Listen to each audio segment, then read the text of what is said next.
চাচাতো ভাই, এই দিক দিয়ে হযরতে আব্দুল্লাহর মর্যাদা। মাজিদুল ইলমি হযরতে আব্দুল্লাহ ইলমের মর্যাদা ছিল। আল্লাহর হাবিব হযরতে আব্দুল্লাহর জন্য দোয়া করেছেন, সেই দোয়ার বরকতে হযরতে আব্দুল্লাহ এত বড় আলেম ছিলেন। এই উম্মতের ভিতরে এত বড় আলেম আর তৈরি হবে না। জগৎ বিখ্যাত একজন আলেম ছিলেন। ওনার একটা কুনিয়ত, ওনার একটা লকব হলো ইন্নাহু ফাতাল কুহুল। আল্লাহ রাসূলের বড় বড় সাহাবীদের মধ্যে যারা বড় ছিলেন, বড় আলেম ছিলেন, হযরতে আব্দুল্লাহ, আল্লাহ রাসূলের বড় বড় সাহাবায়ে কেরামের সঙ্গে হযরতে আব্দুল্লাহ বসতেন। সাহাবায়ে কেরাম কোনো বিষয়ে সমাধান না করতে পারলে, সমস্যায় পড়ে গেলে হযরতে আব্দুল্লাহকে জিজ্ঞাসা করতেন, আব্দুল্লাহ রে, এই সমস্যাটার ব্যাপারে তুমি কি কথা বলো, তোমার অভিমত কি? হযরতে আব্দুল্লাহ সুন্দরভাবে সাহাবায়ে কেরামের মাঝে তিনি সমাধান দিয়ে দিতেন। বড় বড় সাহাবায়ে কেরাম যে সমস্যা সমাধান দিতে পারতেন না, হযরতে আব্দুল্লাহ সহজে সেই সমাধান করতে পারতেন। হযরতে আব্দুল্লাহ মাজিদুত তাকওয়া, তাকওয়ার মর্যাদা ছিল। আল্লাহর রাসূলের চাচাতো ভাই হযরতে আব্দুল্লাহ রাদিয়াল্লাহু আনহু, তিনার আমল কি ছিল? সাওয়ামান বিন নাহার। হযরতে আব্দুল্লাহ সারাদিন রোজা রাখতেন, নিয়মিত রোজা রাখতেন। দিনের বেলা আহার করতেন না, রোজা রাখতেন। আর কিয়ামান বিল্লাইল, রাতের বেলা হযরতে আব্দুল্লাহ জাগ্রত থেকে থেকে আল্লাহর কুদরতের পায়ে সিজদা মারতেন, নামাজ আদায় করতেন। আমাদের মতো না যে রাত 12টা-1টা পর্যন্ত মোবাইল টিপাটিপি, মোবাইল নিয়ে ব্যস্ত। হযরতে আব্দুল্লাহ সারা রাত্রব্যাপী, রাতের অধিকাংশ সময় আল্লাহর দরবারে তিনি দাঁড়িয়ে নামাজ আদায় করতেন। আর দিনের বেলা হযরতে আব্দুল্লাহ তিনি রোজা রাখতেন। মুস্তাগফিরান বিল আসহার, শেষ রাত্রে তিনি আল্লাহর দরবারে ক্ষমা প্রার্থনা করতেন, দোয়া করতেন, ক্ষমা প্রার্থনা করতেন, আল্লাহ আমারে তুমি ক্ষমা করে দাও, আমারে তুমি ক্ষমা করে দাও। এই কথা বলে বলে হযরতে আব্দুল্লাহ আল্লাহর দরবারে কান্নাকাটি করতেন।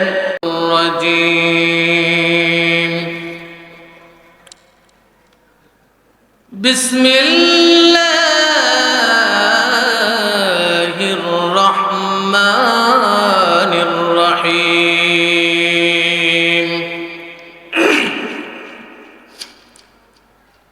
আমিনু কামা আমানান নাস। وقال تعالى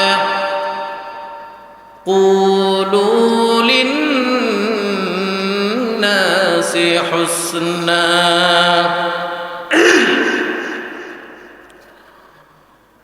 وقال رسول الله صلى الله عليه وسلم أكمل المؤمنين إيمانا وأحسنهم خلقا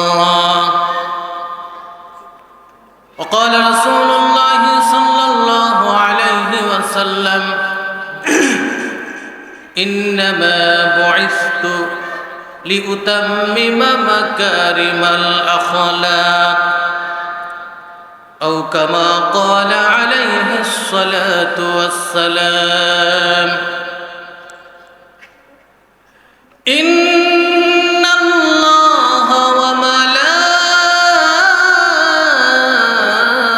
وملائكته يصلون على النبي يا أيها الذين آمنوا صلوا عليه وسلموا تسليما اللهم صل وسلم دائما أبدا على حبيبك خير الخلق كلهم হাজী সুরুজিয়া আজিজিয়া আল ইসলামিয়া মাদ্রাসা বার্ষিক ইসলামী মহাসম্মেলন ও দস্তারবন্দি। আজকের মাহফিলে সভাপতি হিসাবে আসন গ্রহণ করেছেন উস্তাদুল হুফাজ আলহাজ হাফেজ মুশারফ হোসেন সাহেব দামাত বারাকাতুহুম। সহসভাপতি হিসাবে আছেন আলহাজ আব্দুল আজিজ সাহেব, প্রতিষ্ঠাতা ও মুতাওয়াল্লি অত্র মাদ্রাসা। প্রধান অতিথি হিসাবে আছেন আওলাদে রাসূল ফিদাই মিল্লাত সৈয়দ আসাদ মাদানী রহমতুল্লাহ আলাইহি সুযোগ্য খলিফা পীর কামেল শাইখ তরিকত আল্লামা মুফতি হাফিজউদ্দিন সাহেব দামাত বারাকাতুহুম। সিনিয়র মুহাদ্দিস নায়েবে মুহতামিম জামিয়া শরিয়া মালিবাগ ঢাকা, প্রধান মুফতি ও মহাপরিচালক জামিয়াতুল আসাদ আল ইসলামিয়া ঢাকা। এবং আজকের মাহফিলে অন্যান্য হযরত উলামায়ে কেরাম আলোচনা করেছেন। আল্লাহ পাক সকলের আলোচনার উপরে আমাকে, আপনাকে এবং যারা শুনেছেন সকলকে আমল করার তৌফিক দান করুন। সকলে বলুন আমিন। আমি আপনাদের সামনে সূরা বাকারার একটি আয়াতের একটু অংশ তেলাওয়াত করেছি, আরেক জায়গা থেকে একটু অংশ তেলাওয়াত করেছি এবং আল্লাহ রাসূলের অসংখ্য হাদিসের ভান্ডার থেকে একটু হাদিসের টুকরা আপনাদের সামনে উপস্থাপন করেছি এবং হাদিসের ভান্ডার থেকে আরেক জায়গা থেকে একটু টুকরা আপনাদের সামনে পেশ করেছি। আল্লাহ পাকের কাছে শিষ্টাচার, ভদ্রতা, নম্রতা, শিষ্টাচার, ভদ্রতা, নম্রতা আল্লাহ পাকের কাছে অনেক প্রিয়। যে ব্যক্তির ভিতরে শিষ্টাচার থাকবে, ভদ্রতা থাকবে, কোমলতা থাকবে, সেই ব্যক্তি আল্লাহর কাছে প্রিয়। আর যার জবান ঠিক থাকবে না, জবান দিয়ে, মুখ দিয়ে অশ্লীল শব্দ বের হবে, অশ্লীল বাক্য বের হবে এবং যার আচরণ রুক্ষ, আচরণের দ্বারা মানুষ কষ্ট পায়, দুঃখ পায়, এ ধরনের আচরণ যাদের ভিতরে আছে তারা আল্লাহ পাকের কাছে প্রিয় নয়।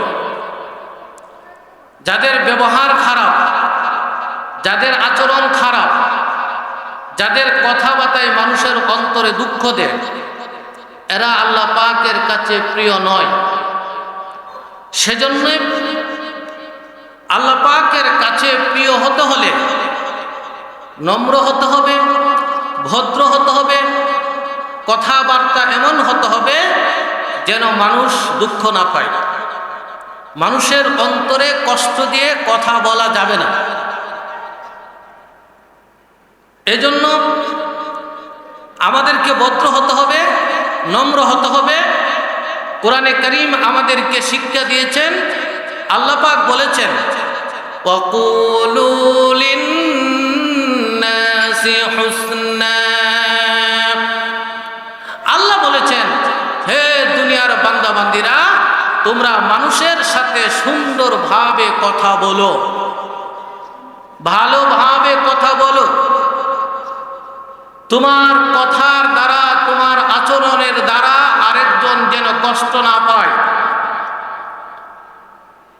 আল্লাহ পাক অন্যত্র বলেন, মা ইয়ালফিযু মিন কওলিন ইল্লা লাদাইহি রাকীবুন আতীদ।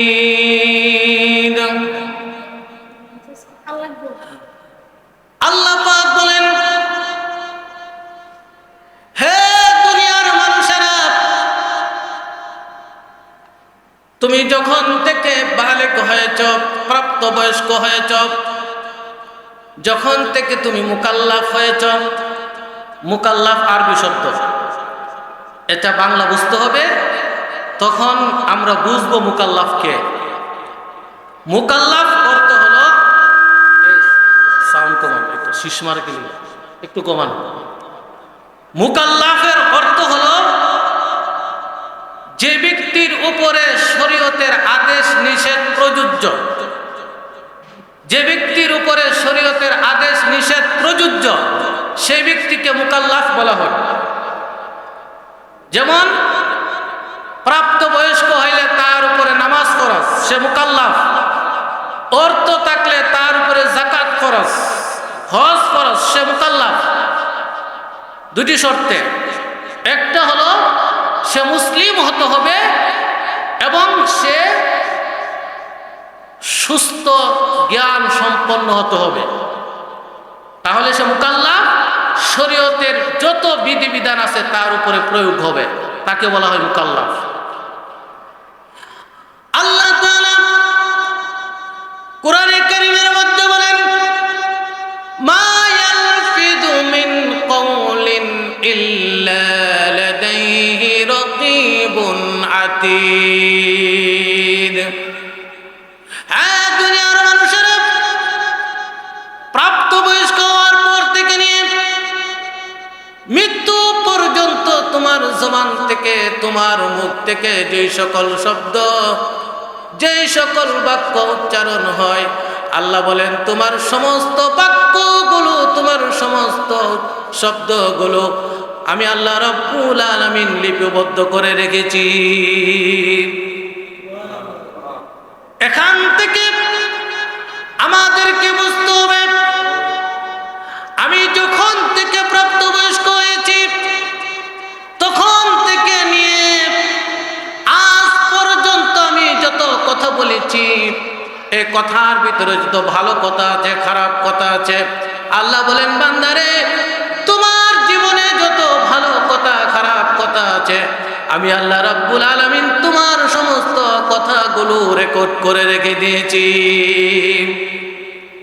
আল্লাহ বলেন তোমার সমস্ত কথাগুলো আমি রেকর্ড করে দিয়েছি। বর্তমানে এই ওয়াজ বুঝতে সহজ, কারণ পৃথিবী এখন টেকনোলজি, প্রযুক্তি দিক দিয়ে এত উন্নতি সাধন করেছে, পৃথিবীর ইতিহাসে এত উন্নতি আর কখনো পৃথিবী দেখে নাই। এত প্রযুক্তিতে এত উন্নতি পৃথিবী এখন লাভ করেছে। একটা মানুষের ভিডিও হয়, মানুষের কথাবার্তা রেকর্ড হয়, সেই প্রযুক্তি আমাদের চোখের সামনে। মানুষ যদি মানুষের কথাবার্তা রেকর্ড করতে পারে, আল্লাহ পাক কি আমাদের কথাবার্তা রেকর্ড করতে পারে না? সে ক্ষমতা কি আল্লাহর নাই?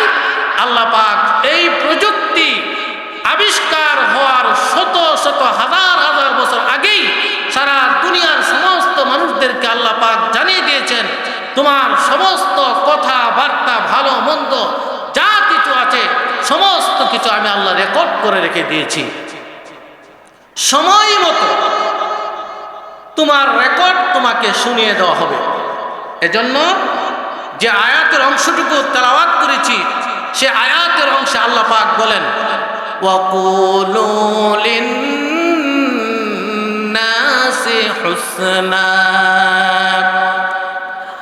আল্লাহ পাক দুনিয়ার সমস্ত নারী পুরুষদেরকে লক্ষ্য করে বলেন, এই দুনিয়ার নারী পুরুষেরা, আমার বান্দা বান্দিরা লক্ষ্য করে দেখো, দুনিয়ার জীবনে অশ্লীল কথা বলো না, খারাপ বাক্য বলো না, তোমার জবানকে তুমি কন্ট্রোলে রাখো। মানুষের সাথে ভালো ভালো কথা বলো, সুন্দর সুন্দর কথা বলো, কারণ তোমার সমস্ত কথাগুলো আমি আল্লাহ পাক রেকর্ড করে রেখে দিয়েছি। আর নম্র ভদ্র হলে আল্লাহ পাকের প্রিয় হওয়া যায়, আর অভদ্র হইলে আল্লাহ পাকের প্রিয় হওয়া যায় না। বলেন, আল্লাহ পাকের প্রিয় হওয়া ছাড়া যদি আমাদের মরণ হয়, তাহলে আমাদের উপায় থাকবে? উপায় থাকবে না। আমরা সবাই চাই আল্লাহ যেন আমাদেরকে ওনার প্রিয় বানায় দেয়। সকলে বলেন আমিন। আমিন। সেজন্য আমাদের জবানকে কন্ট্রোল করতে হবে। আল্লাহ রাসূলের একজন সাহাবী যার নাম হলো হযরত আব্দুল্লাহ ইবনে আব্বাস রাদিয়াল্লাহু তাআলা আনহুমা। সাহাবী আব্দুল্লাহ ইবনে আব্বাস রাদিয়াল্লাহু তাআলা আনহুমা, উনি আল্লাহর রাসূলের চাচাতো ভাই ছিলেন আব্দুল্লাহ। আল্লাহ রাসূলের একজন চাচা ছিলেন হযরত আব্বাস রাদিয়াল্লাহু আনহু, উনার ছেলে হলেন হযরত আব্দুল্লাহ। আর এই আব্দুল্লাহ সাধারণ কোন ব্যক্তি ছিলেন না, এই আব্দুল্লাহ ছিলেন এই উম্মতের কোরআনে কারিমের সবচেয়ে বড় আলেম ছিলেন হযরত আব্দুল্লাহ ইবনে আব্বাস রাদিয়াল্লাহু তাআলা আনহুমা। বলেন সুবহানাল্লাহ। হযরত আব্দুল্লাহ উনি মাসদুল কারাবা, আল্লাহ রাসূলের আত্মীয়তার মর্যাদা তার মধ্যে ছিল। আল্লাহ রাসূলের চাচা হযরত আব্বাস রাদিয়াল্লাহু আনহুর ছেলে হযরত আব্দুল্লাহ আল্লাহর রাসূলের চাচাতো ভাই। এই দিক দিয়ে হযরত আব্দুল্লাহর মর্যাদা মাসদুল ইলমি, হযরত আব্দুল্লাহর ইলমের মর্যাদা ছিল। আল্লাহর হাবিব হযরত আব্দুল্লাহর জন্য দোয়া করেছেন, সেই দোয়ার বরকতে হযরত আব্দুল্লাহ এত বড় আলেম ছিলেন। এই উম্মতের ভিতরে এত বড় আলেম আর তৈরি হবে না। জগৎ বিখ্যাত একজন আলেম ছিলেন। ওনার একটা কুনিয়ত, ওনার একটা লকব হলো ইন্নাহু ফাতাল কুহুল। আল্লাহ রাসূলের বড় বড় সাহাবী, সাহাবীদের মধ্যে যারা বড় ছিলেন, বড় আলেম ছিলেন হযরত আব্দুল্লাহ।